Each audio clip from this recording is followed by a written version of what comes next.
और यहाँ माँ के सौम्य रूप की कथा सुनने के लिए नारद जी ने, कार्तिकेय स्वामी ने और जन्मेंजय ने जिज्ञासा करी।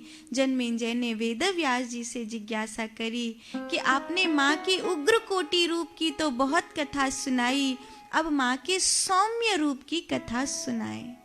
तब वेदव्यास जी बोले, मैं श्री विद्या रूप की कथा सुनाता हूँ। ओम ऐं ह्रीं श्रीं सहो जगत प्रसूत्यै नमः। तंत्र विद्या में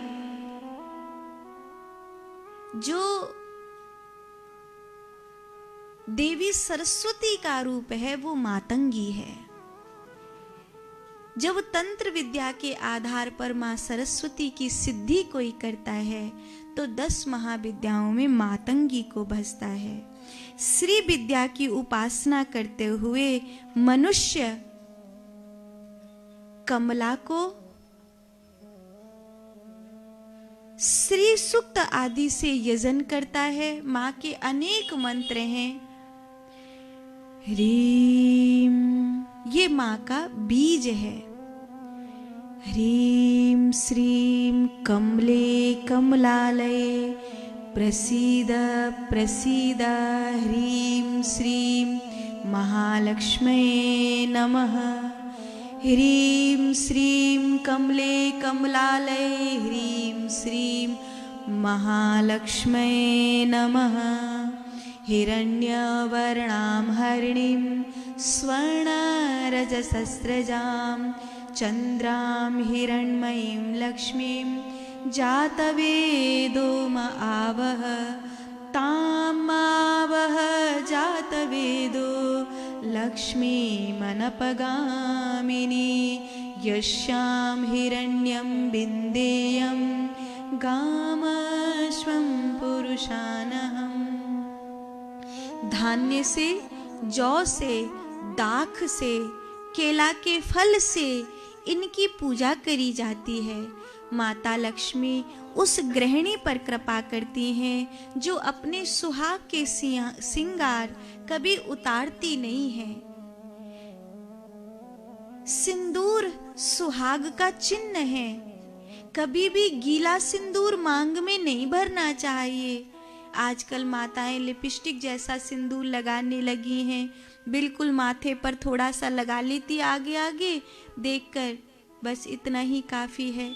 सिंदूर मांग से लेकर ब्रह्मरंध्र तक जब पहुंचता है तो ब्रह्म से उस सिंदूर को ऊर्जा प्राप्त होती है, क्योंकि सिंदूर श्री का, सौभाग्य का वर्धक है।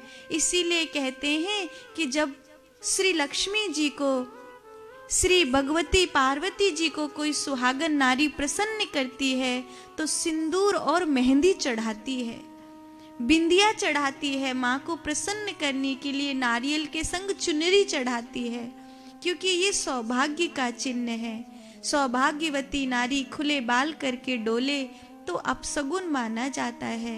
सौभाग्यवती नारी अपना वैधव्य जैसा रूप बना करके, श्रृंगार का त्याग करके, अपने गहनों का त्याग करके, चिन्हों का त्याग करके डोले तो ये वैधव्य जैसा ही माना जाता है। और उस नारी का सुहाग माँ सती रक्षा नहीं करती। 16 प्रकार के श्रृंगार बताए गए हैं जो एक नारी में होनी चाहिए। देवी महाभागवत के 6वें स्कंद में इन्हें वर्णन किया गया है।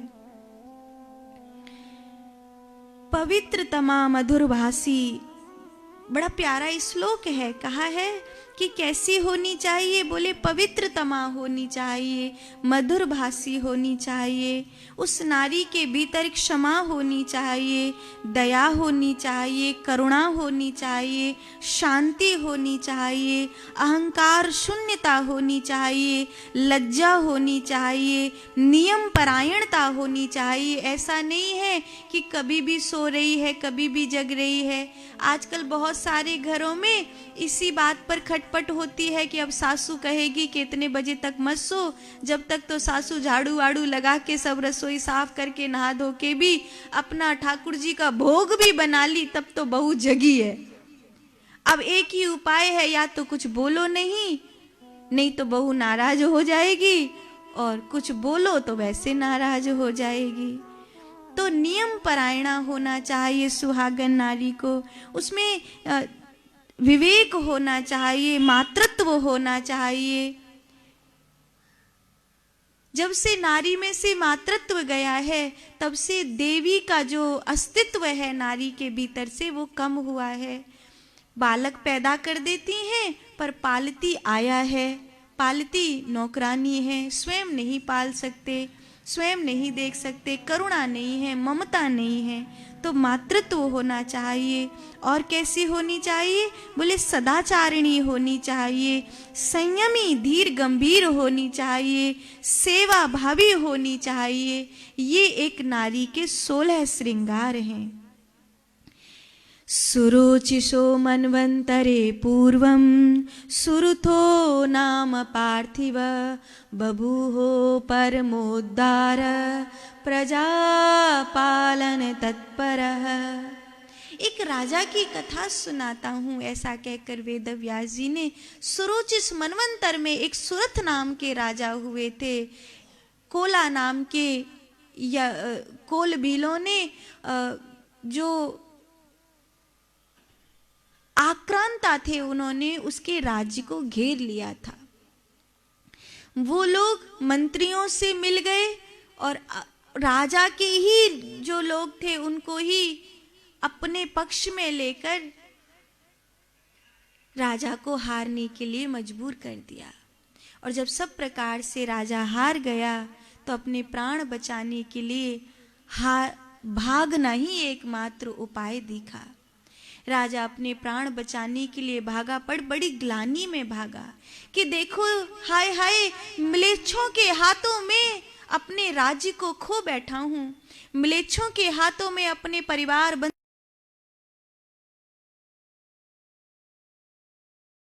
ऐसा सुरथ नाम का वो राजा बहुत रोया। नदी किनारे अकेला एकांत में बैठा था।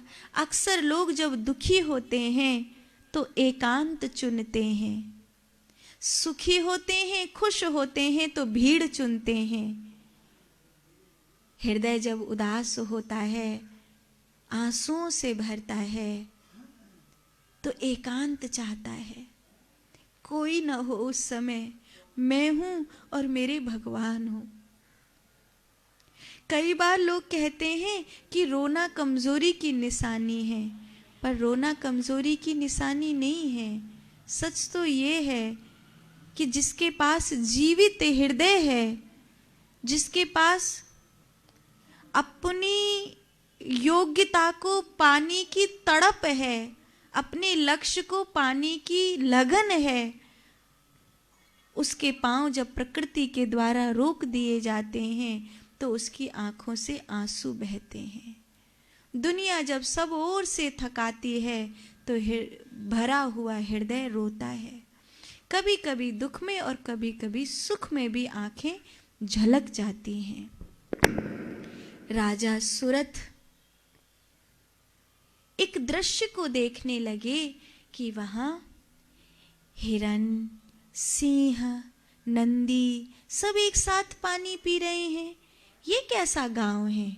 यहाँ पर कोई किसी से नहीं लड़ता, किसी में कोई शत्रुता नहीं है, वरना तो सब एक दूसरे के शत्रु हैं। क्या यहाँ कोई किसी से नहीं लड़ता? ऐसा सोचकर राजा वहां चारों ओर देखने लगे।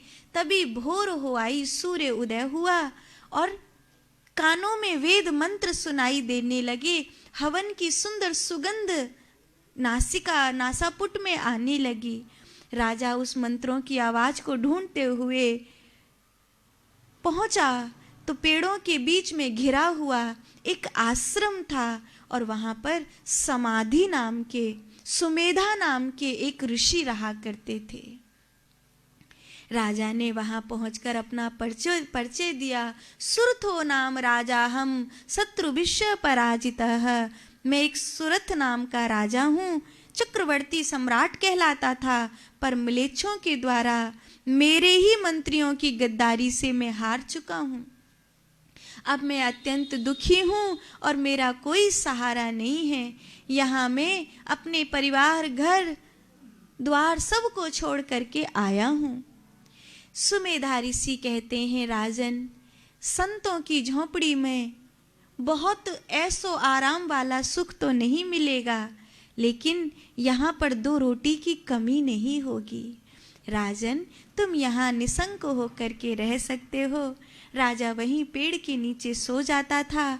साधु संतों के आश्रम में सुबह सुबह ब्रह्म मुहूर्त में नहा लेता था, वेद मंत्र सुनता था, यज्ञ में बैठता था और इस प्रकार अपने मन को शांत करने का प्रयास कर रहा था। भगवती की उपासना होती थी, माता के मंत्र गाए जाते थे।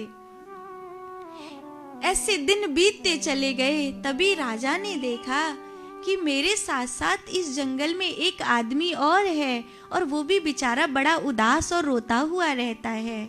मित्र, तुम कौन हो? उस व्यक्ति ने कहा, मैं एक वैश्य हूँ। मेरा घर परिवार, दुकान, मकान सब कुछ था, लेकिन मेरे पुत्रों ने सब धन लेकर मेरा अपमान करना आरंभ कर दिया और अब मैं अपने पुत्रों और पत्नी के द्वारा सताया हुआ अपने घर परिवार और कमाया हुआ धन त्याग कर, छोड़कर यहाँ जंगल में आया हूँ। पर मुझे उनकी याद आती है, उनके बिना मेरा मन भी नहीं लगता। मुझे लगता है वो मेरा कमाया हुआ सब धन बिगाड़ देंगे, पर उनके बीच में जाकर रह भी नहीं सकता, इसीलिए रोता हूँ। तुम तो कोई बहुत तेजस्वी जान पड़ते हो, कोई देवता हो क्या? नहीं नहीं, सुरतो नाम राजा हम, शत्रु विषय पराजिता। मैं सुरथ नाम का राजा हूँ, म्लेच्छों से पराजित हो चुका।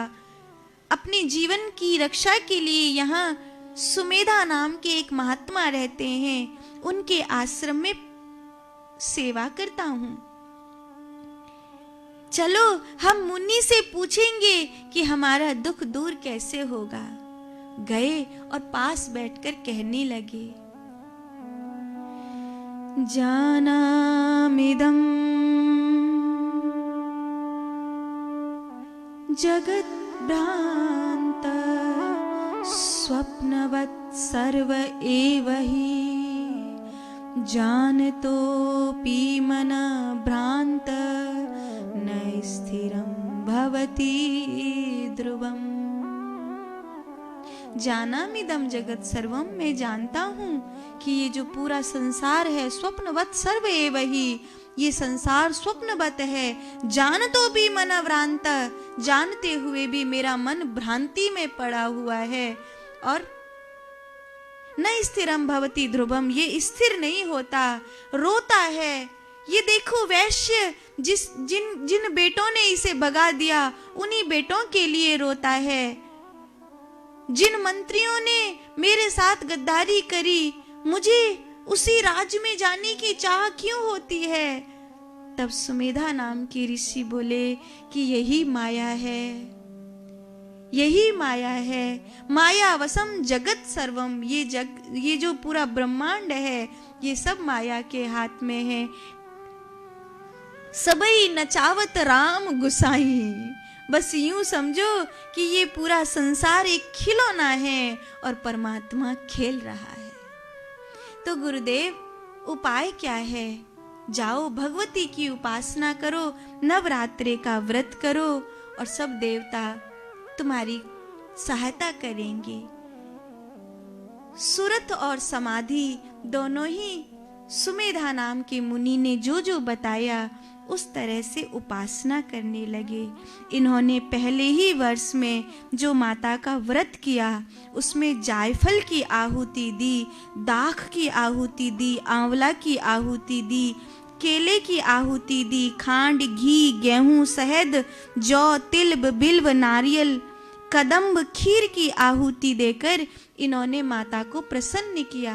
पहले वर्ष में इन्होंने फलाहार से व्रत किया, दूसरे वर्ष में इन्होंने केवल पत्ते खाकर व्रत किया, लाल चंदन लगाकर बिल्व पत्र को उल्टा करके माता के चरणों में ये रोज चढ़ाया करते थे।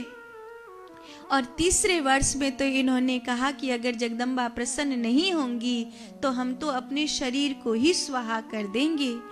अपने संकल्प की सिद्धि के लिए ये दिनों रात जागरण करने लगे, यज्ञ के आगे स्थिर होकर के बैठ गए और आखिरकार इनकी तपस्या पर माँ भगवती प्रसन्न हुई और माँ ने स्वप्न में एक बार दर्शन दिया और एक बार प्रकट रूप में दर्शन देकर कहा, मांगो मांगो, तुम्हें क्या चाहिए, तुम क्या चाहते हो।